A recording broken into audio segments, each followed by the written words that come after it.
awakening your true power. You learned to shrink your voice so others wouldn't feel threatened. You learned to silence your instincts so others wouldn't abandon you. You learned to carry pain that was never yours to carry. And slowly, without realizing it, you began to disappear. Not all at once, not violently, but quietly, in the small moments.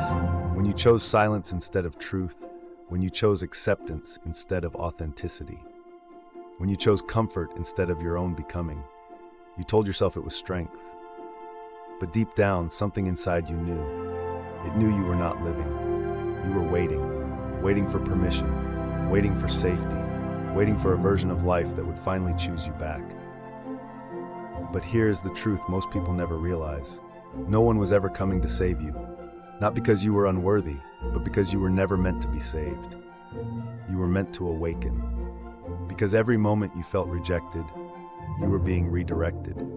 Every moment you felt abandoned, you were being returned to yourself. Every moment you felt broken, you were being rebuilt into someone unrecognizable. Pain was never your prison, it was your initiation. It stripped away every false identity you built just to survive. Every mask you wore to feel safe, every version of yourself that was never truly you. And in the emptiness that followed, something ancient began to rise. Not louder, not aggressive, but certain. A quiet power, the kind that does not need validation, the kind that does not beg to be seen, the kind that simply exists, undeniable.